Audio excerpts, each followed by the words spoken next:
केलं आणि BSc करताना मी NCC तर्फे रिपब्लिक डे परेडला गेलो होतो 1985 ला, एअर विंग NCC. आणि मग तिथून मी 1 वर्षासाठी कॅनडाला गेलो होतो युथ एक्सचेंज प्रोग्राम मध्ये 1985 मध्ये. आणि आल्यानंतर आय जॉईन्ड युरेका फोर्ब्स. आणि युरेका फोर्ब्स नंतर 5.5 वर्ष तिकडे काम केल्यानंतर मग मी हितकारी फायबर्स जॉईन केलं मुंबईला. आणि मी all India sales and marketing बघायचो. आणि नंतर मग मी माझं 1993 मध्ये नागपूरलाच लग्न झालं. त्याच्यानंतर मी नागपूरला शिफ्ट झालो आणि मी डिनशॉज आईस्क्रीम मध्ये मार्केटिंग मॅनेजर म्हणून आलो. आणि त्यावेळेला तिकडे शंकर भुसारी आणि मी आणि जिमी राणा सरांनी मिळून दूध लॉन्च केलं होतं, डिनशॉज दूध जे आज आहे. आणि त्याच्यानंतर मग मी नवभारत मध्ये होतो साधारणपणे 6.5 वर्ष. नवभारत मध्ये असताना मी नागपूर रोटरी क्लबच्या थ्रू अमेरिकेला युथ एक्सचेंज प्रोग्राम मध्ये पण गेलो होतो.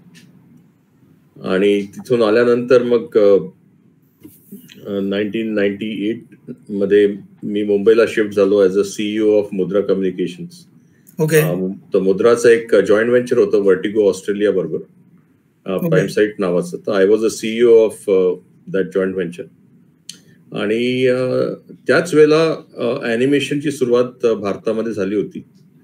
आणि मी 1995 मध्ये ॲनिमेशन शिकागोमध्ये असताना ते पहिल्यांदा बघितलं होतं आणि काय पुष्कळ लोकांना भेटलो पण होतो. तर त्यावेळेला आय वॉज व्हेरी इम्प्रेस्ड की ॲनिमेशन हा जो विषय आहे स्टोरी टेलिंगचा, हा आपल्या भारतामध्ये एस्टॅब्लिश करायचा. तर भारतामध्ये पहिले 3 लोक जे ॲनिमेशन मध्ये आले त्याच्यापैकी मी एक होतो. आणि मी मुद्रा इतकं म्हणजे चांगला जॉब असूनही मी सोडून त्यावेळेला ॲनिमेशन मध्ये गेलो. त्यावेळेला पुष्कळ लोकांनी मला सांगितलं की ॲडव्हर्टायझिंग सोडून तुम्ही जाऊ नका. पण मला असं वाटलं की ॲनिमेशन हे एस्टॅब्लिश करून आपण पुष्कळ काही करू शकतो. तेव्हापासून मग मी ॲनिमेशन मध्ये आहे. आणि 2005 मध्ये मी स्वतःची कंपनी चालू केली, ॲनिराइट्स इन्फोमीडिया प्रायव्हेट लिमिटेड म्हणून. करेक्ट. कारण की 1999 पासून 2005 पर्यंत मी डिझनी, वॉर्नर ब्रदर्स, ड्रीमवर्क्स आणि सोनीचं काम भारतात आणून करायचो. And I was the first person to whom they outsource the work. आता ते पुष्कळ लोकांना इथे आउटसोर्स करतात, पण त्यावेळेला तोपर्यंत करत नव्हते. आणि मग मला असं वाटलं कुठेतरी की आपण आपल्या इंडियन स्टोरीज वर्ल्डच्या मुलांपर्यंत पोहोचायला पाहिजे. म्हणून मग मी 2005 मध्ये माझी कंपनी काढली. त्याच्यामध्ये आपण लिटिल कृष्णा, कृष्णा और कंस, शक्तिमान, बिग बीस अशा सगळ्या प्रॉपर्टीज बनवल्या. आणि 2007 मध्ये मी ती कंपनी रिलायन्सला विकली. आता ती रिलायन्स बिग ॲनिमेशनच्या नावाने आहे. आणि आता सध्या तिकडे त्या कंपनीमध्ये आपण गोलमाल ज्युनियर, लिटिल सिंगम आणि सिम्बा असे शोज सध्या चालू आहेत. पण 2014 मध्ये मी ती कंपनी सोडली आणि पुन्हा एक स्वतःची कंपनी काढली, स्क्रीन युग क्रिएशन्स प्रायव्हेट लिमिटेडच्या नावाने. आणि त्याच्यामध्ये आता आपण war heroes of India, Mary Kom junior आणि अमेझिंग किड्स असे खूप सारे शोज बनवतोय. आणि महाराष्ट्र टुरिझमच्या काही फिल्म्स पण बनवल्या, काही फीचर फिल्म्स बनवल्या. आणि एक पुनर्युग आर्ट विजन प्रायव्हेट लिमिटेड नावाची कंपनी मी बनवली. त्याच्यामध्ये मी लोणावळ्याला एक आर्ट विलेजचं गठन करतोय. ते 2500 एकर मध्ये. It's a first home for creative arts, performing arts, design, sports आणि अर्थ सायन्सेस असं ते गठन आहे. तर त्याचा कॉन्सेप्ट मी 2005 मध्येच लिहिला होता. पण त्यावेळेला मी माझी कंपनी विकली म्हणून मग थोडा त्याला चालू करायला वेळ लागला. आणि आता that project is likely to start. 2500 acre म्हणजे प्रचंड प्रोजेक्ट आहे तो. म्हणजे I have not heard anything like this and that anybody else is doing this. That is wonderful. Okay, तर एक आपला एक असा महाराष्ट्रीयन प्रश्न असा की सुखाची नोकरी सोडून आपलं हे धंदा टाकावा असं का मनात आलं? म्हणजे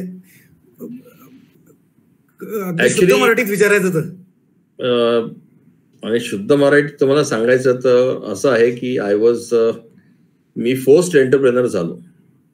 की मी जादू वर्क्स नावाच्या एका स्टुडिओमध्ये चीफ ऑपरेटिंग ऑफिसर होतो.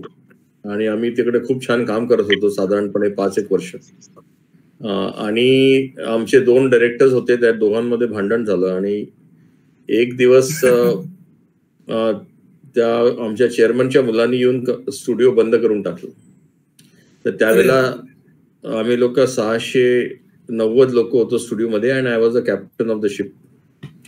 आणि तो बंद झाल्यामुळे मी हे सगळे आर्टिस्ट पूर्ण भारतातून जमा करून आणले होते आणि सडनली आमच्या सगळ्यांचा जॉब एकाच दिवशी गेला होता. आणि मग त्यावेळेला अशी परिस्थिती होती की या सगळ्या मुलांना मी छोट्या छोट्या गावातून पूर्ण भारतातून जमा करून आणलं होतं. त्याच्यामुळे ते सगळे बँगलोरलाच होते आणि त्यांचं म्हणजे मला प्रत्येक आर्टिस्टच्या घरी काय होतं, कसं होतं, काय आहे, सगळी परिस्थिती माहिती होती. तर त्यावेळेला मी अमेरिकेला गेलो आणि मग तिथून वापस आल्यानंतर एक दिवस माझ्याकडे 350-400 आर्टिस्ट आले आणि ते म्हणाले की तुम्ही पुन्हा स्टुडिओ चालू करा आणि आम्ही पुन्हा तुमच्याबरोबर काम म्हणजे करू इच्छितो. पण त्यावेळेला असं होतं की माझे वडील नुकतेच गेले होते 2004 मध्ये आणि 2005 जानेवारीमध्ये हे घडलं होतं. पण मग मी 2005 मार्च-एप्रिल पर्यंत एक निर्णय घेतला की माझं एक घर होतं व्हाईटफिल्ड मध्ये, ते मी विकलं बँगलोरला आणि मग मी स्टुडिओ सुरू केला. आणि इस्कॉन टेम्पल मध्ये जाऊन मी स्वामीजींशी बोललो आणि त्यांना म्हटलं की आपण लिटिल कृष्णा असं हे एक सिरीज घडवून आणूया. पण त्यावेळेला फंडिंग वगैरे काही नव्हती. तर आम्ही गेस्ट हाऊसचे बेड्स काढले 5व्या फ्लोअरच्या आणि तिथे स्टुडिओ बनवला. आणि मग मी थोडं इस्कॉन बँगलोर मध्ये. ओके. आणि मग मी खूप विस्लिंग वुड्स नावाचं सुभाष घईंची अकॅडमी होती, तिकडचं करिक्युलम बनवलं, मणिपाल युनिव्हर्सिटीचं करिक्युलम बनवलं, मॅक आणि अरिनाचं करिक्युलम बनवलं आणि खूप लोकांना तिकडे ऍज अ फॅकल्टी नोकरीला ठेवलं. काही लोकांना थीम पार्क डिझाईन केले, तिथे नोकरीला ठेवलं. असं करत करत मग शेवटी ते सगळ्या लोकांना कसं नोकरीवर ठेवायचं असं वर्कआउट केलं. आणि त्यावेळेला मग मी माझी स्वतःची कंपनी टाकली आणि इस्कॉन मध्येच 2007 पर्यंत आम्ही लोक तिथूनच काम करायचो.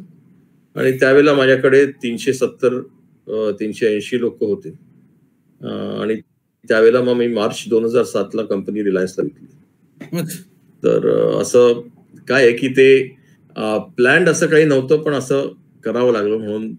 नाही, तुम्ही म्हणतात की इस्कॉनच्या तिथेच सुरू केलं म्हणजे खरंच देवाचा आशीर्वाद होता म्हणून सुरू झालं ते. बिलकुल. म्हणजे असं झालं की आम्ही 5व्या फ्लोअरला गेस्ट हाऊसला सुरू केलं आणि हळूहळू एक्सपॅन्ड करता करता 3rd फ्लोअर पर्यंत आले. मग स्वामीजी मला म्हणाले, बाबा आता मला गेस्ट हाऊस पण पाहिजे. तर बटाला दिली ओसरी सारखं झालं. हो. Okay, wonderful. म्हणजे एवढा स्ट्रगल करून तुम्ही सम स्टोरी. अच्छा, एक माझ्या म्हणजे व्हीएफएक्स किंवा अॅनिमेशन किंवा गेमिंग हे थोडंसं आपल्या भारताच्या दृष्टीने थोडंसं नवीन आहे. सॉफ्टवेअर, आउटसोर्स सॉफ्टवेअर किंवा बॉडी शॉपिंग किंवा विप्रो, इन्फोसिसनी काम करणं is something which started happening in say 80s type, असं 90s. आणि हे तो खरा आपण त्याला मोठं मानतो. तर व्हीएफएक्स किंवा अॅनिमेशन चूज करावा याच्या मागे काय, म्हणजे याच्या मागे काय डिझाईन का तुमचं खास कलेविषयी प्रेम का काय? खरं म्हणजे असं होतं की जेव्हा मी लहान होतो तेव्हा आम्ही लोक जॉईंट फॅमिलीमध्ये राहायचो. ओके. आणि नेहमी आमच्याबरोबर आजी आजोबा राहायचे. माझ्या आईची आई पण पुष्कळ आमच्याकडेच राहायची. आणि माझे जे एक आजोबा होते ते संस्कृत भवन चालवायचे त्यावेळेला, नागपूरचं, वर्धा रोडला. तर आम्हाला नेहमी संस्कृत आणि खूप साऱ्या इंडियन स्टोरीज ज्या आहेत तर त्या आम्हाला रोज ऐकायला मिळायच्या. आणि त्या जेव्हा पण आम्ही लोक भाऊ बहीण, म्हणजे माझे सगळे चुलत भाऊ बहीण, आते भाऊ वगैरे सगळे आम्ही लोक बहिणी वगैरे बरोबर राहायचो आणि रोज जेव्हा त्या स्टोरीज ऐकायचो तर मला असं तेव्हापासून असं डे ड्रीमिंग केल्यासारखं वाटायचं की ते सगळी इमॅजिनेशन आपण करू शकतोय की बाबा महाभारतामध्ये काय झालं असेल, रामायणमध्ये काय झालं असेल. आणि तर तेव्हापासून माझ्या डोक्यामध्ये त्या स्टोरीज आणि त्याचं इमॅजिनेशन असं नेहमी व्हायचं. आणि जेव्हा मी ऍडव्हर्टायझिंग मध्ये आलो होतो तेव्हा नवीन नवीन आयडियाज त्याच्यामध्ये आम्हाला हे करायला मला खूप आवडायचं. आणि मला असं वाटायचं की आपण लहान मुलांना या स्टोरीज सांगणं फार आवश्यक आहे. कारण की माझी मुलगी जेव्हा झाली 1994 मध्ये, तेव्हा कार्टून नेटवर्क सुरू झालं होतं. आणि मी तसं 1994 to 1998 असं बघितलं तिला ग्रो होताना की फक्त आपल्याला जॅपनीज आणि अमेरिकन कार्टून्स दाखवतात आहे. आणि आजी आजोबा आपल्याबरोबर राहत नाहीये. कारण की आम्ही लोक हैदराबादला, मुंबईला आणि इथे तिकडे राहायचो होते, मधून मधून येऊन राहायचे. बरोबर. तर कुठे ना कुठे आपल्या कल्चरल स्टोरीज ज्या आहेत त्या म्हणजे आपल्या मुलांना सांगण्यात येत नाहीये. आणि त्यांना ते फॉरेन कॉन्टेंट वरती ते लोक ग्रो करत होते. म्हणून मग मी असा विचार केला की आपण या लाईन मध्ये जायचं, या गोष्टी शिकायच्या आणि मग आपलं कॉन्टेंट कसं बनवायचं ह्याची एक म्हणजे धारणा होती माझी. तर ते कसं पुढे न्यायचं असं त्याच्यामध्ये त्याची सुरुवात. बरोबर.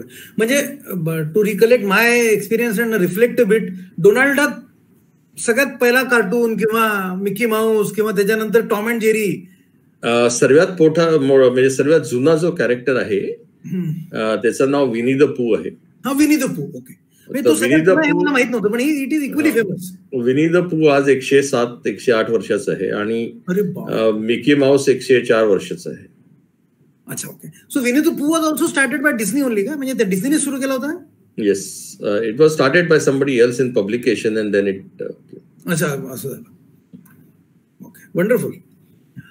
तर एक आपल्याकडे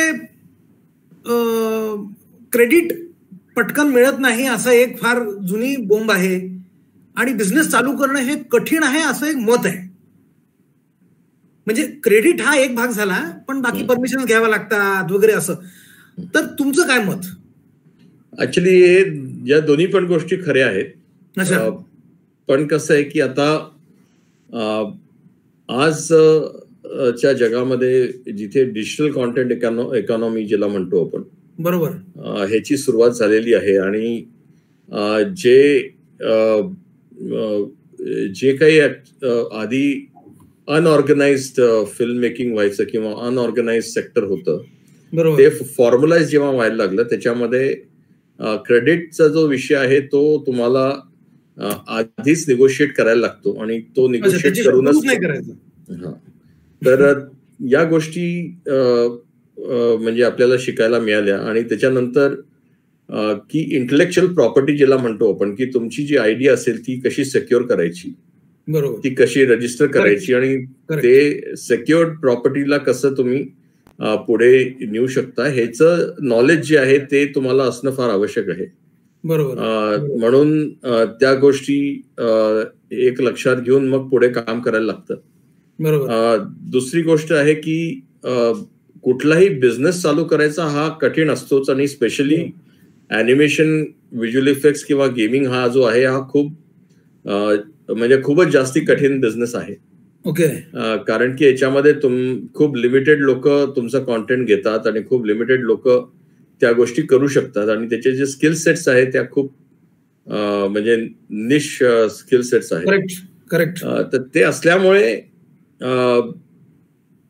ते डिफिकल्ट आहे आणि डिफिकल्टच राहणार आहे असं मला वाटतं. फक्त आता युट्यूबमुळे आणि पुष्कळशा सेल्फ पब्लिशिंग प्लॅटफॉर्म्समुळे आपण आपला कॉन्टेंट इझिली लोकांपर्यंत पोहोचू शकतो.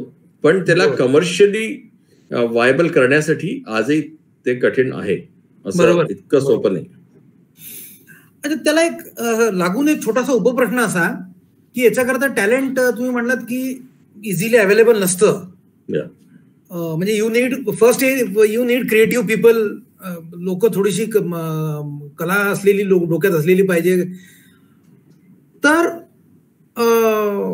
म्हणजे माझं एक अगदी बेसिक अंडरस्टँडिंग काय ड्रॉइंग असलेली लोक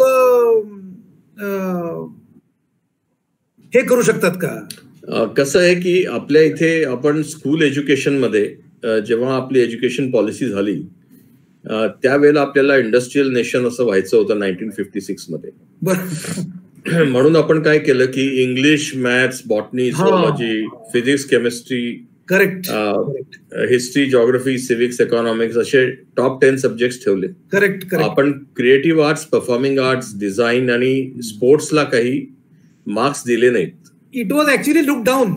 म्हणजे आपण करिक्युलम मध्ये ठेवलंच नव्हतं. आता नॅशनल एज्युकेशन पॉलिसी 2020 जी आली आहे त्याच्यामध्ये ह्याला एक इक्वल प्राधान्य देण्यात आलेलं आहे आणि त्याच्यामध्ये आम्ही लोकांनी पुष्कळ पुश केला ह्याच्यासाठी की म्हणजे ह्याला इक्वल वाव मिळाला पाहिजे. कारण की क्रिएटिव्ह थिंकिंग म्हणजे क्रिएटिव्हिटी ही जी असते ही तुम्ही डिक्शनरी मिनिंग समजा बघितलं तर creativity is not about artistic creativity only.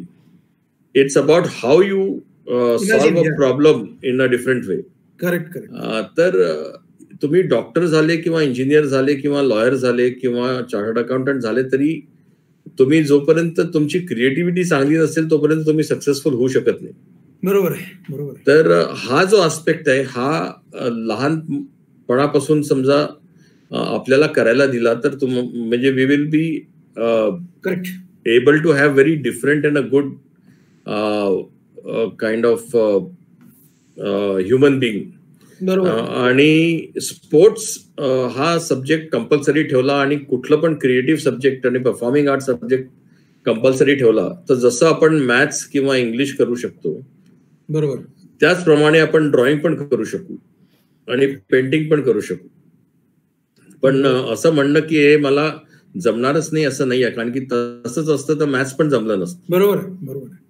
पण कसं आहे की आपला जो बेसिक राईट ब्रेन आणि लेफ्ट ब्रेन जो असतो बरोबर त्याला तुम्ही इक्वली कसं डेव्हलप करू शकता याच्यावरती सगळं खेळ असतो.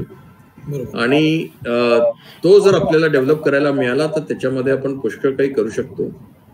आणि प्रत्येक इन्ग्रेडियंट जो असतो या लाईन मध्ये यायचा बरोबर तर तुमच्याकडे काहीतरी क्रिएटिव्ह आस्पेक्ट असला पाहिजे. तुम्हाला ड्रॉइंग स्किल असलं पाहिजे किंवा पेंटिंग स्किल असलं पाहिजे किंवा तुम्हाला फोटोग्राफी स्किल असलं पाहिजे किंवा तुम्हाला मिमिक्री करता आली पाहिजे किंवा तुम्हाला ऍक्टिंग करता आली पाहिजे किंवा तुम्हाला वेगळे आवाज काढता आले पाहिजे किंवा तुम्हाला डान्स करता आला पाहिजे. या सगळ्याचा उपयोग तुम्हाला अॅनिमेशन करताना होतो. आणि सर्वात इम्पॉर्टंट म्हणजे तुमची ऑब्झर्वेशन स्किल, म्हणजे तुम्ही किती चांगलं ऑब्झर्व करू शकता. म्हणजे तुम्हाला जेव्हा अॅनिमेशन करायचं असतं त्यावेळेला तुम्हाला सगळं इमॅजिन करून करायचं असतं. त्याच्यामुळे तुमची ऑब्झर्वेशन स्किल जी असते ती फार इम्पॉर्टंट असते. कारण की ॲनिमेशन मध्ये डायनासोर असेल, कुत्रा असेल, मांजर असेल किंवा पेन्सिल किंवा सेलफोन जरी असेल ते सगळे कॅरेक्टर बनू शकतात. बरोबर. आणि ते सगळे ऍक्टिंग करू शकतात आणि त्या सगळ्यांना ह्युमन एक्सप्रेशन्स पण असतात. बरोबर.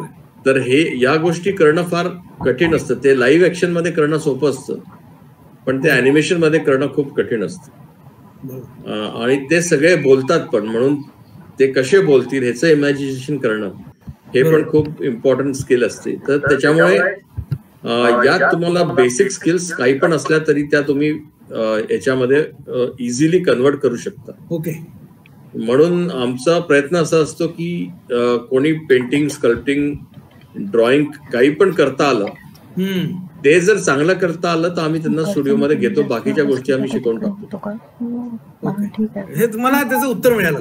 म्हणजे माझ्या डोक्यात हा विचार बरेच दिवसापासून होता की आपल्याला लोक कुठून मिळतात. तर एक मगाशी तुम्ही मला सांगितलीत की तुम्ही हे जे क्रिएटिव्ह सुरू कुठून करायचं, कॅपिटल कसं याचं थोडंसं तुम्ही घर विकलं ते मला तुम्ही सांगितलं आणि नंतर तुम्ही इस्कॉनच्या त्या गेस्ट हाऊस मधून सुरू केलं हे सुद्धा मला आठवतं. तर अजून एक प्रश्न असा की गव्हर्नमेंटनी मागच्या एक साधारणपणे या 8-10 वर्षामध्ये ईज ऑफ डुईंग बिझनेस मध्ये गव्हर्नमेंट बिझनेस करणं सोपं व्हावं म्हणून प्रयत्न करत आहे. तर खरंच काही 10 वर्षात किंवा मागच्या 5 वर्षात काही खरंच फरक पडला आहे का? तुमचा काय असं आहे की फरक डेफिनेटली पडला आहे. आणि पुष्कशा लॉज मध्ये क्लॅरिटी पण आलेली आहे आणि स्टार्टअप कल्चरमध्ये थोडं फंडिंग, स्टार्टअप फंडिंग किंवा हे बाकीच्या गोष्टी ज्या आहेत त्या पण ऍक्सेसिबल काही लोकांना झालेल्या आहेत. ओके. पण कसं आहे की हे सगळं खूप रिजनल आहे. आता कसं झालेलं आहे की आपल्या इथे तुम्ही 106 वर्ष झाले आपल्याला आपण सिनेमा बनवायला सुरुवात केलेली. बरोबर. दादासाहेब फाल्केंनी 106 वर्षापूर्वी आपल्याकडे एक ही प्रथा सुरू केली होती. आणि मुंबई झालं, आणि मुंबई आणि कलकत्ता आधी 2 सिटीज मध्ये सिनेमा बनवायला सुरुवात झाली होती. आणि त्रिवेंद्रम आणि चेन्नई असे हे 2 वेगळ्या सिटीज अजून होत्या. आणि मग हळूहळू तेलुगू इंडस्ट्री चेन्नई मधून हैदराबादला शिफ्ट झाली. आणि मग कर्नाटक मध्ये कर्नाटक फिल्म बनवायला सुरुवात झाली. आणि नंतर मग आपल्या इथे भोजपुरी, आसामी, ओरिया फिल्म या सगळ्या सुरू झाल्या. आता गुजराती फिल्म सुरू झाल्या, आता पंजाबी फिल्म पण सुरू झाल्या. आता छत्तीसगडला पण वर्षातून 4-5 फिल्म्स बनतात छत्तीसगडी. बरोबर. पण ते बनतात मुंबईतच? नाही, त्या छत्तीसगडलाच बनतात. पण कसं आहे की जसं या सगळ्या फिल्म्स बनवायला तुम्हाला या पर्टिक्युलर सिटीज मध्ये जावं लागतं. आणि ह्याचं एक्सपान्शन कसं झालं जेव्हा टेलिव्हिजन सुरू झाले आणि आपल्याकडे हे जे वेगळे लँग्वेजेस आहेत त्या लँग्वेजेस मध्ये टेलिव्हिजन प्रोग्राम पण जेव्हा सुरू झाला तेव्हा सडनली त्याचं एक्सपान्शन झालं. पण ते सगळं शिकवायला शाळा नव्हत्या. तर आता जरी आपल्याकडे 10 ते 12 लाख लोक फिल्म आणि टेलिव्हिजन आणि अॅनिमेशन इंडस्ट्री मिळून सगळीकडे पूर्ण भारतात लोक काम करतात डायरेक्टली, आणि इनडायरेक्टली 30 लाख लोक काम करतात. पण फक्त आपल्याकडे FTI आणि NID आणि SRFTI आणि त्या पण 100-200 मुलांच्या लोकांहून आधी जास्ती ऍडमिशन घ्यायच्या नाही. बरोबर. तर सगळ्यांना ऑन द जॉब शिकावं लागायचं.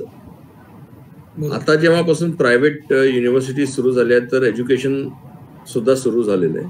बरोबर. आणि त्याच्यामध्ये आता जे स्टार्टअप इंडिया आणि स्टँडअप इंडिया वगैरे हे जे आहेत आणि MSMEचं जे सगळं हे आहे, मुद्रा लोन्स आहेत. तर ज्या लोकांना इव्हन कॉमिक बुक बनवायचे आहेत आणि काही लोकांना शॉर्ट फिल्म्स बनवायच्या आहे, लाईव्ह ऍक्शन फिल्म बनवायच्या, काही लोकांना छोटे स्टुडिओ टाकायचे आहेत. जे लोक आजकाल म्हणजे काही लोक फिल्मचा कोर्स करून म्हणजे आपल्याकडे बर्थडे पार्टीज होतात, लग्न होतात आणि त्याच्यामध्ये आपण फोटोग्राफी आणि व्हिडिओग्राफी करतो. तर त्याचे पण खूप चांगले स्टुडिओ टाकतात ते लोक आणि छोट्या छोट्या गावांमध्ये येऊन हे करू शकतात. तर असे ॲव्हेन्यूज आहेत आणि याच्यासाठी ह्याची ही सुरुवात होऊ शकते.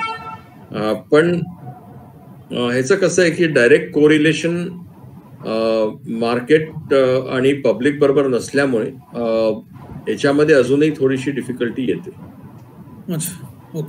पण जसं तुम्ही म्हणता आणि माझं म्हणजे मला असं वाटतं की येणाऱ्या 5 वर्षामध्ये नॅशनल एज्युकेशन पॉलिसी जशी जशी इम्प्लिमेंट होईल आणि MSME आणि बाकी गोष्टीमध्ये जे लोन आणि स्टार्टअप कल्चर समजा अजून इव्हॉल्व्ह झालं तर आपल्या क्रिएटिव्ह स्टार्टअप्सला पण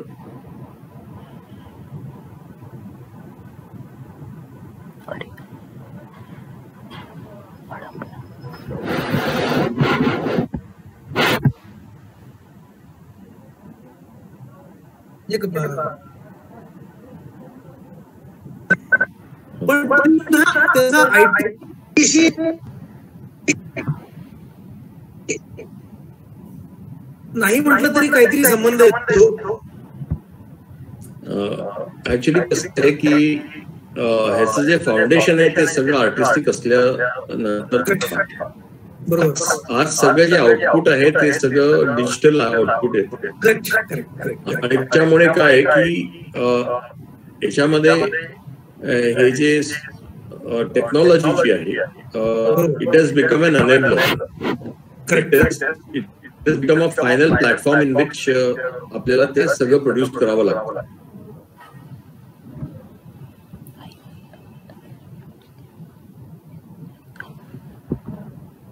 आणि सॉफ्टवेअर शिकलं की आपण आर्टिस्ट झालो. आपण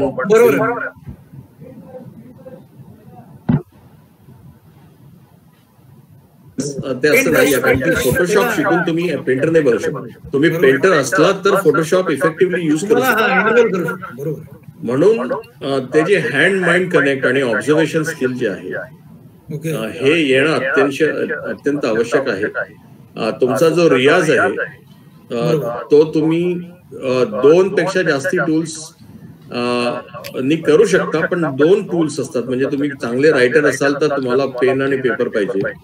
जर तुम्ही कॅरिकेचरिस्ट असाल तर तुम्हाला पेपर आणि पेन्सिल पाहिजे. आणि तुम्ही चांगले स्कल्प्टर असाल तर तुम्हाला नेल आणि हॅमर पाहिजे, किंवा क्ले अजून एक छोटीशी वुडन स्टिक पाहिजे, किंवा तुम्ही चांगले पेंटर असाल तर तुम्हाला पेंट आणि पेंट ब्रश पाहिजे. असे फक्त 2 टूल्स जे असतात ते बेसिक टूल्स असतात. त्याच्यामध्ये तुम्ही तुमची कला खूप चांगल्या प्रमाणे करू शकता, आणि त्याचा तुम्ही जेवढा रियाज कराल तेवढं तुमचं अंडरस्टँडिंग चांगलं होईल. आणि या सगळ्या याच्यामध्ये सोर्स ऑफ लाईट ह्याचं जे एक इम्पॉर्टन्स असतो हा कळणं फार आवश्यक असतं. आणि story telling at the end of the day काय आहे की तुम्ही पेंटिंग बनवता, पोएम लिहिता, किंवा फिल्म बनवता, किंवा काही पण करतात, ते basically it's a form of story telling. तर तुम्ही ज्या इंडस्ट्रीमध्ये यायचं म्हणता आहे ती जी इंडस्ट्री आहे ती जरी टेक्नॉलॉजी हेवी असेल तरी at the end of the day it is a form of story telling. तो एक प्रकारचा स्टोरी टेलिंगचा प्रकार आहे, आणि ते समजणं फार आवश्यक आहे. बरोबर. तर एक म्हणजे जसं मी मगाशी म्हटलं, IT किंवा ITES हा मोठा भाऊ झाला, VFX ॲनिमेशन लहान भाऊ असं म्हणायला हरकत नाही. म्हणजे you can probably have a difference of opinion. ते लेमॅनच्या दृष्टीने असं वाटतं. तर IT किंवा ITES ची कंपॅरिझन केली आपल्या क्षेत्राची, तर प्रॉफिटेबिलिटी किंवा स्केलेबिलिटी तुम्ही कसं कम्पेअर करा? कसं आहे की प्रत्येक देशामध्ये एक आपल्या तरीकेचं एक कन्फ्युजन असतं. बरोबर. आज तुम्ही कॅनडाला गेला तर फिल्म आणि हे कल्चर मिनिस्ट्रीमध्ये येतं. ओके. काही देशांमध्ये कम्युनिकेशन मिनिस्ट्रीमध्ये येतं. काही देशांमध्ये ITES मध्ये येतं.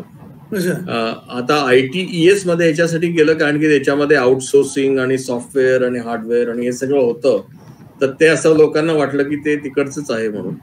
आणि आपल्या देशामध्ये इन्फॉर्मेशन आणि ब्रॉडकास्टिंग मध्ये येतं. त्याच्यामुळे काय आहे की तुम्ही ITES मध्ये पण बसता, तुम्ही इन्फॉर्मेशन ब्रॉडकास्टिंग मध्ये पण बसता, आणि तुम्ही कल्चर मध्ये पण बसता. तर तुम्ही स्टेट गव्हर्नमेंटला बघितलं तर फिल्म कल्चर मध्ये येतं, सेंट्रल गव्हर्नमेंट मध्ये बघितलं फिल्म इन्फॉर्मेशन ब्रॉडकास्टिंग मध्ये येतं, आणि काही स्टेट्सच्या पॉलिसी बघितल्या तर तुम्ही ITES मध्ये अॅनिमेशनची पॉलिसी बनली जाते. बरोबर. म्हणजे एक सेंट्रल थीम नाही अशी. हा, तर आमचं असं म्हणणं आहे ऍज अन इंडस्ट्री की आपण क्रिएटिव्ह कॉन्टेंट कमिशन असं बनवायला पाहिजे, किंवा क्रिएटिव्ह कॉन्टेंट डिव्हिजन असं बनवायला पाहिजे, किंवा क्रिएटिव्ह कॉन्टेंट हे जे आहे कौन्सिल किंवा काही पण असतं, म्हणजे एक बॉडी अशी असायला पाहिजे की ते फक्त फिल्मसाठी नाही, फक्त टेलिव्हिजनसाठी नाही, तर even animation, visual effects, gaming, आता AR VR आहे, augmented reality, virtual reality, mixed reality, extended reality आहे. या सगळ्याचं म्हणजे at the end of the day आपण कॉन्टेंट बनवतोय. बरोबर. तर कॉन्टेंट इज द किंग, आणि ते कॉन्टेंटसाठी आपल्याला या गोष्टी केल्या पाहिजे. बरोबर. आता सध्या आपल्या देशामध्ये काय आहे की डॉमिनेशन फिल्मचं खूप जास्ती आहे, आणि जरी टेलिव्हिजन इंडस्ट्री फिल्म इंडस्ट्रीपेक्षा मोठी झाली असेल, बरोबर, तरी सगळ्यांचं इम्प्रेशन अबाउट फिल्म, कारण की त्याच्यामध्ये नटनट्या असतात आणि त्याचं ग्लॅमर असतं, त्याच्यामुळे त्याचा ओरा थोडा मोठा आहे. आणि ॲनिमेशन, व्हिज्युअल इफेक्ट्स मध्ये आपण बॅकग्राऊंड मध्येच काम करतो, त्याच्यामुळे त्याला थोडंसं लहान आखलं जातं म्हणजे इन टर्म्स ऑफ परसेप्शन. पण तुम्हाला सांगतो मी 2030 पर्यंत जेवढी पण मीडिया अँड एंटरटेनमेंट इंडस्ट्री राहणार आहे बरोबर. तर त्याची 50% जास्त इंडस्ट्री अॅनिमेशन आणि गेमिंगची राहणार आहे आणि व्हिज्युअल इफेक्टची. Correct correct. तर मॅन पॉवर किंवा even in terms of business volume. आणि तुम्हाला अंदाज द्यायचा म्हणजे तुम्हाला एक गोष्ट सांगू शकतो की अमेरिका जी सारखा देश जो आहे आणि जपान सारखा जो देश आहे, या देशांमध्ये कसं आहे की डिफेन्स नंतर सर्वात जास्ती एक्सपोर्ट कुठला होत असेल तर तो मीडिया अँड एंटरटेनमेंटचा एक्सपोर्ट होतो. आणि असे पुष्कळसे देश आहे, France, Canada, south Korea, England, ज्याच्यामध्ये मीडिया अँड एंटरटेनमेंट चा जो एक्सपोर्ट आहे तो टॉप 5 टॉप 7 मध्ये येतो. जरी भारत 100 वर्षापासून फिल्म बनवत असेल तरी अजून आपल्याला एक ग्लोबल प्रॉडक्ट बनवणं हे फार आवश्यक आहे. आणि हे आपण अॅनिमेशन आणि व्हिज्युअल इफेक्टच्या माध्यमातून, गेमिंगच्या माध्यमातून हे होऊ शकतो लोक. पण त्याच्यामध्ये आपल्या पॉलिसीज तशा पाहिजेत आणि त्याच्यामध्ये आपल्या पॉलिसीज मध्ये ते एनकरेजमेंट पाहिजे की easy access of funding, easy access of doing business, ह्याची इम्प्रूव्हमेंट आपण अजून समजा केली तर हे जे सॉफ्ट पॉवर ज्याला आपण म्हणतो, बरोबर, ज्याच्यामध्ये आपण इमोशन्स बरोबर लोकांशी स्टोरी टेलिंग करतो आणि त्याच्या आपण कल्चर बद्दल त्यांना टच करतो, तर या सगळ्या गोष्टी आपण याच्यातून साध्य करू शकतो. आणि साधारणपणे 200 देशांमध्ये समजा तुम्ही बघितलं तर 140हून जास्ती देश असे आहेत ज्याच्यामध्ये अॅनिमेशन जे आहे हे फक्त मुलांचं कॉन्टेंट असं बघितलं जातं. म्हणजे it falls under the kids genre ज्याला म्हणतो आपण. काही देश आहेत जसे America, Japan, Canada, England, France, ज्याच्यामध्ये त्याला फॅमिली एंटरटेनमेंट मध्ये आखलं जातं. अजून भारतामध्ये अॅनिमेशन हे लहान मुलांचंच आहे असं गृहीत धरलं जातं. बरोबर आहे. तर जेव्हा आपलं हे मायग्रेशन फॅमिली एंटरटेनमेंट मध्ये होईल तेव्हा खऱ्या स्वरूपामध्ये याच्यामध्ये आपल्याला वाव अजून चांगला मिळेल. तर आम्ही तर खूप मेहनत करतोय गेल्या 25 वर्षापासून. पण आमची इच्छा आहे की लवकरात लवकर हे फॅमिली एंटरटेनमेंट मध्ये एक्सेप्ट झालं तर आपल्याला अजून चांगला वाव मिळेल. बरोबर. नाही, मी पर्सनली सांगायचं म्हणजे मी अॅनिमेशनचा प्रचंड फॅन आहे. म्हणजे मी I can watch almost any animation movie. तर म्हणजे अॅनिमेशन जे इमोशन्स दाखवू शकतात ते ह्युमन चेहरे नाही दाखवू शकत असं माझं, म्हणजे अॅनिमेशन आर वे अहेड नाव असं माझं पर्सनल मत आहे. नाही, बिलकुल तुमचं खरं आहे. कारण की अॅनिमेशन हा एकच फॉर्म ऑफ स्टोरी टेलिंग असा आहे की जे across countries, across cultures, across ages, across languages हे इझिली सिमलेसली जातं. बरोबर. बाकी सगळ्या लाईव्ह ऍक्शनला, सगळ्या फॉर्म ऑफ स्टोरी टेलिंगला, ड्रामा म्हटलं, लाईव्ह ऍक्शन म्हटलं, टेलिव्हिजन म्हटलं, सगळ्याला एक कुठे ना कुठे रिस्ट्रिक्शन येतं, लिमिट आहे. बरोबर आहे. पण तुम्ही जसं आता लिटिल कृष्णा मी बनवलं ते 50-55 देशांमध्ये दाखवल्या गेलं. बापरे. आणि 7 मुस्लिम देशांमध्ये सुद्धा तो शो नंबर 1 होता. तर याच्यामध्ये कसं असतं की तुम्ही जे तुमची ऑडियन्स आहेत त्यांना हे कळत नाही की हे कुठल्या लँग्वेज मध्ये बनलेलं आहे आणि कुठल्या देशात बनलेलं आहे. त्याची ती एक न्यूट्रलिटी असते. बरोबर आहे. तर तुम्ही कुठल्याही लँग्वेज मध्ये जरी बनवलं असलं तरी ते तुम्ही जेव्हा डब करता तर ते तुम्हाला सांगता येत नाही की ते कुठल्या लँग्वेज मध्ये खरंच बनलं होतं. बरोबर आहे. त्याचं डबिंग इझिली कुठल्याही लँग्वेज मध्ये होऊ शकतं, कारण की it's at the end of the day त्या सगळ्या स्टोरीज आणि ते कॅरेक्टर्स ते आपण इमॅजिनरी बनवलेले असल्यामुळे ते कुठेही इझिली ट्रॅव्हल करतात. त्याच्यामुळे ह्याचं जे रीच आहे आणि ह्याची जी शेल्फ लाईफ आहे, म्हणजे आज तुम्हाला बघायचं असेल की तुम्ही विनी द पू किंवा मिकी माऊस 100 वर्षाचा कॅरेक्टर आहे ते तुम्ही 100 वर्षापूर्वीची फिल्म पण बघू शकताल इझिली. किंवा तुम्ही टॉम अँड जेरी जे बघितलं ते 1960s मध्ये हॅना बार्बरा मध्ये बनलं होतं, 70s मध्ये बनलं, 80s मध्ये बनलं. हा, पण ते अजून 100 वर्ष तसंच चालणार आहे. बरोबर. असं लाईव्ह ऍक्शन कॉन्टेंट जे आहे ते लवकर जुनं होतं. तुमचं लिटिल कृष्णा इज म्हणजे more than a decade old. आमची लहान मुलगी बघायची ते मला अजूनही आठवतं. म्हणजे आणि इट वॉज ते तिचं one of the most favourite हे होतं, वॉचिंग पास टाइम होता, कार्टून होतं तिचं. त्याला कार्टून म्हणणं ऍक्च्युली मला दुसरा शब्द नाही म्हणून, पण लहान मुलं त्याला कार्टून म्हणतात. पण ते वन ऑफ द फेवरेट तिचा कार्यक्रम होता लिटिल कृष्णा, मला आठवतं ते. बरोबर. तर एक ग्लोबल व्ह्यू मिळाला इंडस्ट्रीचा. आता थोडंसं तुमच्या कंपनीकडे येऊ, पुनर्युगकडे येऊ. तर पुनर्युगचा बिझनेस मॉडेल काय, म्हणजे तुम्ही इंडियन मार्केटला केटर करता की एक्सपोर्ट करता की मिक्स आहे? आता असं आहे की पुनर्युग हे जे आहे ते आर्ट विलेज बनवायचं काम करतं, आणि स्क्रीन युग जे आहे त्याचं नाव स्क्रीन युग ह्याच्यासाठी ठेवलंय की आज सगळेजण कुठल्या ना कुठल्या स्क्रीन बरोबर 24 तास असतात.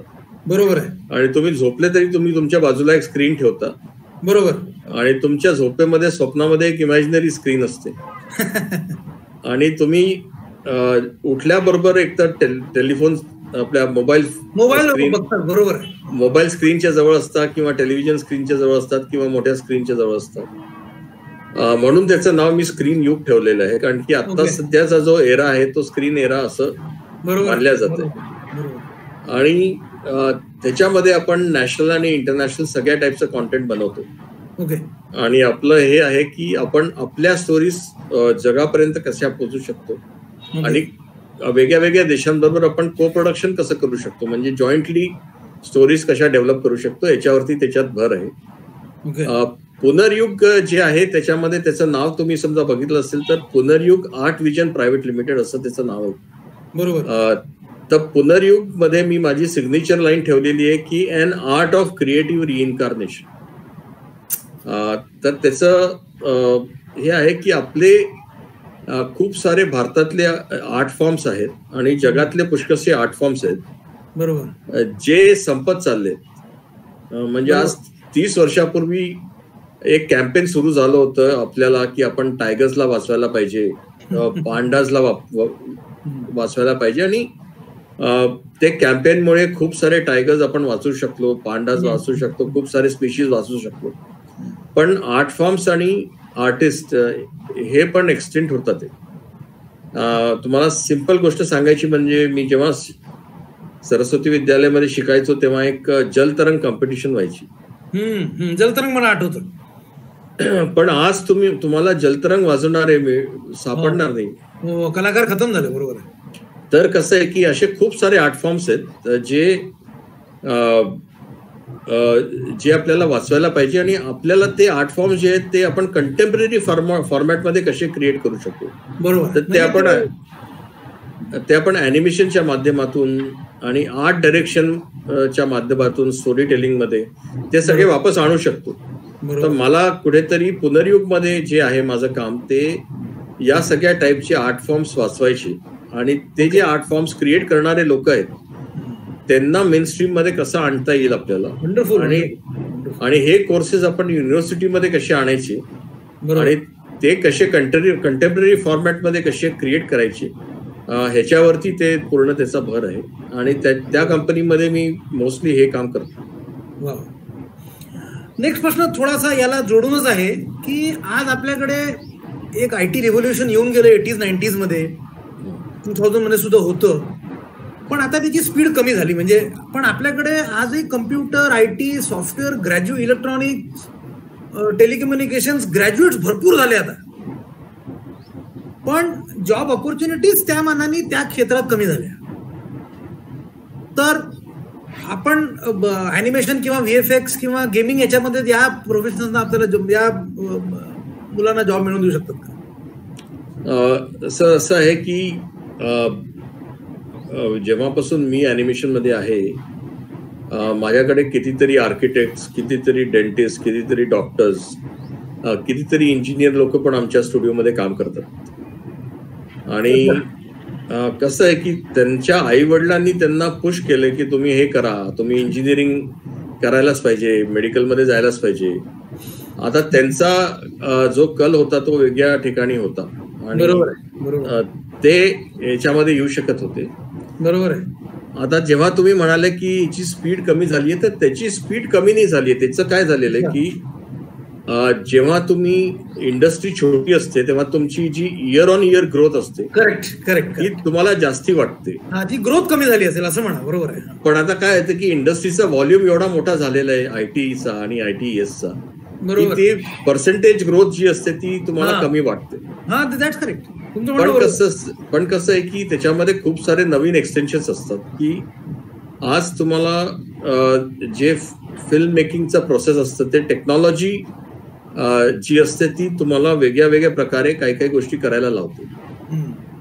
तर कुठलाही प्रोडक्ट किंवा सर्व्हिस हे 2 प्रकारे तयार होतात. एक कोणीतरी नीड आयडेंटिफाय करतं की या पर्टिक्युलर गोष्टीची जरूरत आहे आणि म्हणून त्याच्यासाठी एक प्रोडक्ट बनवला जातो किंवा सर्व्हिस बनवल्या जाते. बरोबर. आणि दुसरा जो असतो तो प्रकार असा असतो की टेक्नॉलॉजी रिसर्च करून असं सांगते की मी हे पण करू शकतो आणि त्याच्यामुळे तो प्रोडक्ट बनला जातो. म्हणजे आपल्याला मोबाईल फोनची गरज नव्हती, आपण ते डायलिंग फोन करायचो, पण टेक्नॉलॉजी म्हणाली की मी तुम्हाला हे पण देऊ शकतो. बरोबर. आणि मग टेक्नॉलॉजी म्हणाली की मी याच्यात कॅमेरा पण देऊ शकतो. मग टेक्नॉलॉजी म्हणाली की मी तुम्हाला याच्यामध्ये वेगळे वेगळे टूल्स पण देऊ शकतो. बरोबर. तर वेन टेक्नॉलॉजी अपग्रेड्स इटसेल्फ त्याचे एक प्रोडक्ट तयार होतं. बरोबर. आणि ह्याच्यामुळे माझं असं म्हणणं आहे की तुम्ही त्या काळामध्ये असं झालं 70s, 80s, 90s मध्ये की ITचा जो असा वेव्ह होता त्याच्यामुळे सगळ्यांना इंजिनियर व्हायचं होतं आणि सगळ्यांना IT मध्ये जायचं होतं. बरोबर आहे. आणि मग खूप सारे कॉलेजेस उघडल्या गेले आणि मग ते खूप जास्ती झाले. बरोबर. असंच एक लाट आली होती MBAची. तर अशा गोष्टी होतात. बरोबर. पण आजच्या काळामध्ये नवीन एज्युकेशनची जी पॉलिसी आहे त्याच्यामध्ये मल्टीडिसिप्लिनरी एज्युकेशन अलाउड केलेलं आहे. त्याच्यामध्ये तुम्हाला क्रिएटिव्ह एज्युकेशन अलाउ केलेलं आहे. त्याच्यामध्ये स्किलिंगला आणि एज्युकेशनला एकत्र आणण्याचा प्रयत्न झालेला आहे. बरोबर. म्हणजे लोकांना असं वाटायचं की तुम्ही क्वालिफाईड इंजिनियर झाले पण तुम्हाला तुमच्या वर्कशॉपमध्ये काही काम करायचं असेल तर तुम्हाला करता येणार नाही, कारण की तुमच्याकडे स्किल नाही आहेत. कारण की स्किलिंगला ते लोक खाली म्हणजे इन्फेरिटी कॉम्प्लेक्स होतं त्यांना स्किलिंग करण्यामध्ये. पण विदाउट स्किल तुमचं लाईव्हलीहूड होऊ शकत नाही. म्हणून हे स्किलिंग आणि एज्युकेशन ह्याचं एकत्रीकरण केल्यामुळे मग आपल्याला रिझल्ट चांगले मिळतील. आणि ह्याच्यामुळे माझी म्हणजे मी ज्या पण युनिव्हर्सिटीजमध्ये कोर्सेस डेव्हलप करतो साधारणपणे 17-18 युनिव्हर्सिटीज बरोबर मी काम करतो सध्या. बरोबर. तर मी सगळ्या इंजिनिअरिंग स्टुडंट्सला सुद्धा इव्हेंट मॅनेजमेंट आणि ॲनिमेशन आणि फोटोग्राफी किंवा स्टोरी टेलिंग या सगळ्या कोर्सेस मध्ये आणायचा प्रयत्न करतो आणि त्यांना या सगळ्या मॉड्यूल्समध्ये पण आणलं पाहिजे. बरोबर. कारण की काय असतं की कधी कधी तुमचं असेसमेंट चुकतं आणि ते असेसमेंट चुकल्यानंतर आपल्याकडे आता असं आहे की तुम्ही इंजिनिअरिंग घेतलं किंवा BCom घेतलं किंवा BSc घेतलं तर तुम्हाला 3 वर्षात तेच करावं लागतं. आपण मधून सोडून दुसऱ्या गोष्टी नाही करू शकत. पण नवीन एज्युकेशन पॉलिसीमध्ये आपण ते करू शकणार आहे. त्याच्यामुळे आपल्याला ज्या वेळेला असं कळतं की आपण हे ऍडिशनल कोर्सेस घेता आले पाहिजे आणि आपल्याला आपली लाईन जी आहे ती बरोबर वर्कआउट करता आली पाहिजे. तर या गोष्टी आज आपण ओपन केल्या पाहिजे. आणि मला इव्हन पेरेंट्सला सांगायचंय की समजा मुलांना असं वाटतं किंवा म्हणजे माझ्याकडे खूप सारे पेरेंट्स येतात की म्हणतात की माझी मुलगी म्हणते तिला ऍक्ट्रेस व्हायचंय, माझी मुलगी म्हणते तिला ॲनिमेशन मध्ये जायचंय. तर त्यांची झोप उडालेली असते. पण आजच्या तारखेला या सगळ्या गोष्टी पॉसिबल आहे. तर तुम्ही त्यांना एनकरेज केलं पाहिजे. आणि या सगळ्या ज्या लाईन्स असतात म्हणजे सिंगिंग झालं, डान्स झालं, स्पोर्ट्स झालं, आर्टिस्ट होण्याचं हे आहे, हे जेवढं वयाच्या म्हणजे 7व्या, 8व्या, 10व्या वर्षीपासून सुरू झालं तर ते लवकर खूप चांगले लोक होऊ शकतात आणि त्यांच्या प्रॅक्टिसवर सगळं असतं. तर त्यांना तुम्ही म्हणजे ग्रॅज्युएशन करायला किंवा हे करायच्या मागे लागण्यापेक्षा तुम्ही त्यांना अशा ठिकाणी पाठवायला पाहिजे की तिथे त्यांच्या स्किलचा चांगला उपयोग होईल. बरोबर आहे. आणि असे खूप सारे आता आज वाव आहेत क्रिएटिव्ह इंडस्ट्रीमध्ये आणि परफॉर्मिंग आर्ट्स इंडस्ट्रीमध्ये, आर्टिस्टिक इंडस्ट्रीमध्ये आणि स्पोर्ट्स इंडस्ट्रीमध्ये, की तुम्ही अशा टाईपचे करिअर बनवू शकता. तुम्ही आत्ताच इंडियाज बेस्ट डान्सर बघितला, त्याचा फायनल मागच्या आठवड्यातच झाला. इंडियन आयडल तुम्ही बघता, डान्स शोज बघता, नंतर पुष्कशे स्पोर्ट्स चे म्हणजे लोक आहेत जे इव्हन कबड्डीमध्ये आहेत, फुटबॉलमध्ये आहेत, बाकी सगळ्या स्पोर्ट्समध्ये आहेत, बॅडमिंटन वगैरे मध्ये. तिथे तुम्हाला खूप स्कोप आहे आणि तुम्ही तिकडे समजा करिअर बनवलं तर तुमचं असं नाही आहे की तुम्हाला फक्त इंजिनिअरिंग किंवा MBA करूनच मग तिकडे जाता येईल. तुम्हाला या सगळ्या गोष्टी करता आल्या पाहिजे. आणि म्हणून मग मी ते आर्ट विलेजचं जे गठन करतोय की तिथे शाळेमध्ये किंवा युनिव्हर्सिटीमध्ये 80 ते 90% टाइम त्यांचं फिजिक्स डेव्हलप करायचं, त्यांची मेंटल एबिलिटी डेव्हलप करायची, सायकोलॉजी डेव्हलप करायची, त्यांना आर्टिस्टिक बनवायचं किंवा त्यांना हे बनवायचं. फक्त 10-15%, 20% त्यांना जे लँग्वेजचं नॉलेज आहे, अकाउंटिंगचं नॉलेज आहे, या सगळ्या व्यावहारिक ज्ञान जे आहे, लाईफ स्किल्स आहे, ह्याची ट्रेनिंग द्यायची. रिव्होल्युशनरी एज्युकेशन असणार आहे थोडक्यात ते, असा माझा प्रयास आहे. आणि दुसरा मुद्दा हा आहे की आज UGC किंवा AICT मध्ये असं होतं की तुम्हाला सेमिस्टरच्या शेवटी किंवा वर्षाच्या शेवटी एक रिटन एक्झाम द्यायची असते. बरोबर आहे. पण कसं असतं की आज तुम्हाला आर्टिस्ट बनवायचं आहे किंवा म्युझिशियन बनायचं आहे आणि किंवा तुम्हाला क्रिकेट प्लेअर बनवायचं आहे किंवा तुम्हाला फुटबॉल प्लेअर बनवायचं आहे, तर तुम्हाला रिटन एक्झाम देऊन फायदा नाही. बरोबर, प्रॅक्टिकल असलं पाहिजे. करेक्ट. तुम्हाला तुमचं असेसमेंट तुमच्या परफॉर्मन्सवर झालं पाहिजे. तर ते असेसमेंट पॅटर्न पण आपल्याला कुठे ना कुठे चेंज करायचं आहे आणि हे नवीन एज्युकेशन पॉलिसीमध्ये हे सगळं घडवून आणलेलं आहे त्यांनी. त्याच्यामुळे काय आहे की हे खूप म्हणजे आपण प्री कोविड आणि पोस्ट कोविड म्हणतो, पण माझ्या मते प्री नॅशनल एज्युकेशन पॉलिसी आणि पोस्ट नॅशनल एज्युकेशन पॉलिसी हा खूप मोठा भारताचा टर्निंग पॉइंट राहणार. शेवटच्या 2 प्रश्नांकडे येतो डॉक्टर साहेब. एक मी जसं मगाशी IT किंवा ITS ला धरून एक प्रश्न विचारला, माझा एक प्रश्न असा की दोन्ही बिझनेस मध्ये कॉमन इंटरेस्ट असलेल्या कंपन्या आहेत का? आहेत ना. किंवा विल दॅट मॉडेल वर्कआउट? म्हणजे प्रश्न ऍक्च्युअली असा की दोन्ही एकत्र असलेले आहेत का? आणि आता इन्फोसिस कडे खूप मोठी अॅनिमेशनची टीम पण आहे, एक्सेंचर कडे पण खूप मोठी अॅनिमेशनची टीम आहे. टाटा LXC नावाची एक मोठी कंपनी आहे, ते लोक व्हिज्युअल इफेक्ट्स पण करतात आणि ITचं काम पण करतात. तर ऑलरेडी दोन्ही प्लॅटफॉर्मवर काम करणाऱ्या कंपन्या आहेत, खूप साऱ्या कंपनीज.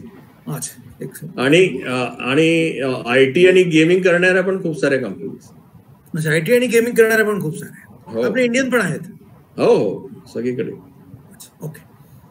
तर एक शेवटचा प्रश्न असा की आपण आतापर्यंत काय झालं ते बघितलं, काय आहे ते बघितलं, थोडं फ्युचर विषयी आपला फ्युचर एक्सपान्शनचा प्लॅन काय आहे? नागपुरात एक तरी ऑफिस नक्की पाहिजे. ऍक्च्युली काय की नागपूरला माझा खूप प्रयत्न चालू आहे की कुठल्या ना कुठल्या प्रायव्हेट युनिव्हर्सिटीमध्ये आणि गव्हर्नमेंट युनिव्हर्सिटीजमध्ये आपण आधी खूप चांगले कोर्सेस करायला पाहिजे. कारण की जोपर्यंत तुमचा स्किल सेटचा बेस जो असतो, बरोबर, त्याची एक म्हणजे 700, 800, 1000 लोकांचा जो बेस आहे, बरोबर, तो तयार झाल्याशिवाय स्टुडिओ तिथे चालू करणं व्हायबल होत नाही. तर त्याच्यामध्ये आपला प्रयत्न आता चालू आहे. आता काही जे 200-300 मुलं आहेत जे आमच्याबरोबर गेल्या 20 वर्षामध्ये वेगळ्या वेगळ्या स्टुडिओजमध्ये काम करतात. काही लोक आता नागपूरला शिफ्ट झाले, त्याच्यामुळे आता 7-8 छोटे छोटे स्टुडिओ तिथे आहेत. अरे वा. आणि तिकडे आपण ते कसं डेव्हलप करायचं ह्याचं काम चालू आहे सध्या. आणि समजा आपल्याला चांगल्या युनिव्हर्सिटीजमध्ये, म्हणजे आम्ही रायसोनीशी बोलतोय, नंतर नागपूर युनिव्हर्सिटीशी बोलतोय, इवन आपलं रामदेव बाबा मध्ये राजेंद्र पुरोहितजींशी बोलतोय.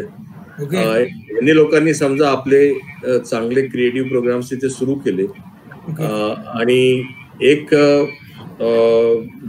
देवेंजींना वगैरे पण मी सांगितलंय की महाराष्ट्राचं जे नॅशनल इन्स्टिट्यूट ऑफ डिझाईन आहे ते आपण नागपूरला आणायला पाहिजे.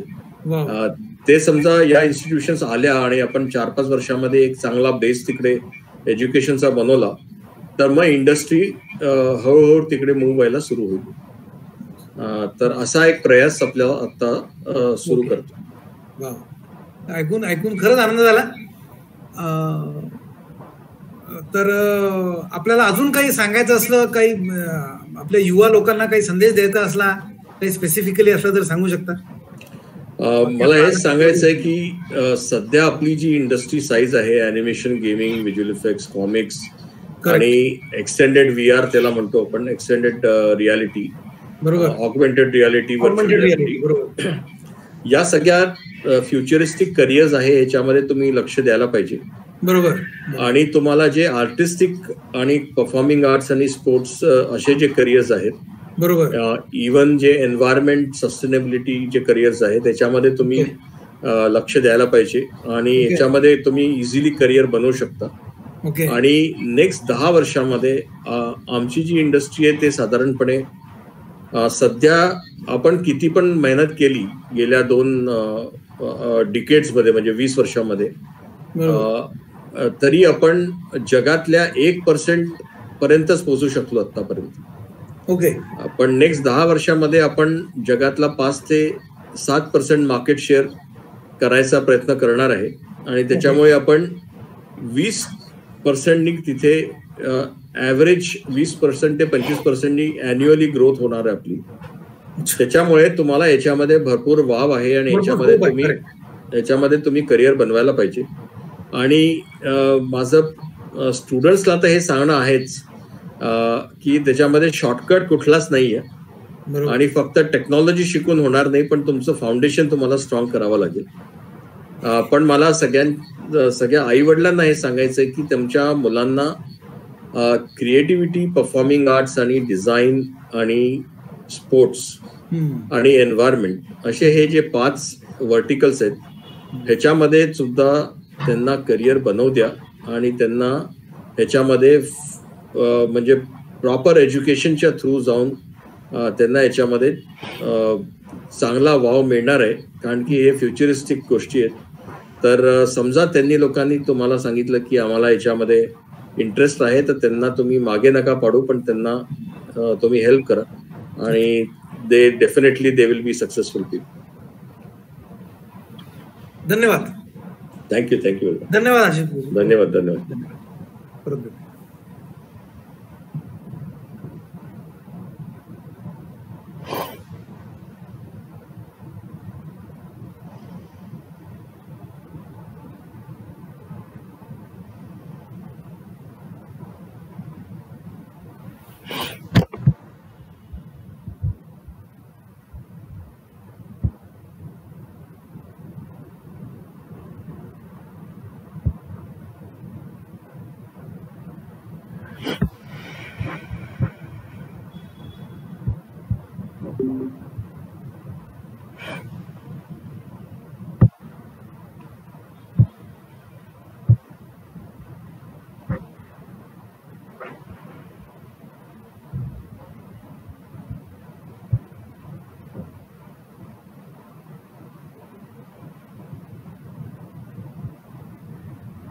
झालंय ना.